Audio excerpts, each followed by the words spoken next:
Here to give us an on-the-ground update from Ukraine is Professor Volodymyr Dubovik. He's based in Odessa, Ukraine. He says the situation in the country's south is complicated.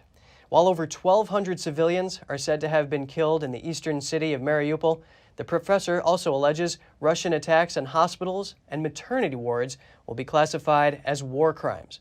He tells us more about the situation in south-central Ukraine. And then there is Odessa, my hometown, still to the east, which hasn't been attacked yet for various reasons.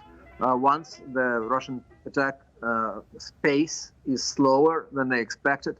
Second of all, they're really afraid of amphibious sea landing operation because Odessa's sea coast is very well fortified. And there have been even rumors about riots at Russian battleships who don't want to die within seconds of landing near Odessa. So the situation in the south is complicated. That's where you have more Russian advances than in the north. But still, it really depends on where you are in the south. Some places are really in a terrible situation. Others are untouched, and some are really giving a good fight back to the occupiers. So you mentioned that there may be talk of some mutiny that could be happening amongst the Russian soldiers. Right.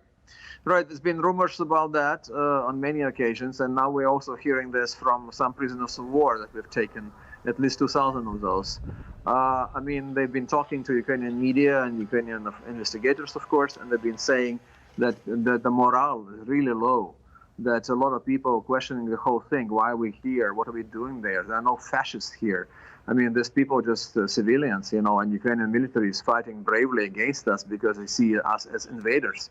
Our officers, they told us that we'll be seen as liberators, that people would come out to us with flowers and they would congratulate us as someone who brought them freedom. But on the contrary, Ukrainians are fighting for their freedom against those troops. Not to mention that some of those troops that Russians brought in are professionals with a lot of experience, but many of those are not. And they are 18, 19, 20-year-old guys, rookies who've been brought without any experience. And they are terrified. They're leaving their weapons, they're deserting, they are destroying their own equipment, their tanks, and they're trying to escape towards the border with Russia and go back to Russia.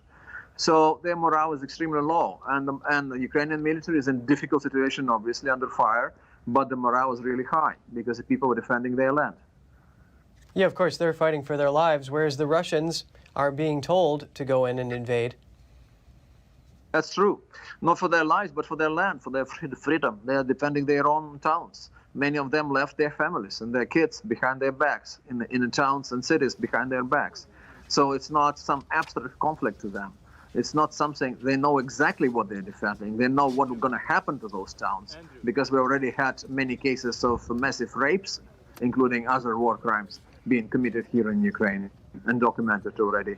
So definitely, in terms of the spirits, in terms of a civilizational fight here, the truth, the light, you know, is on the Ukrainian side.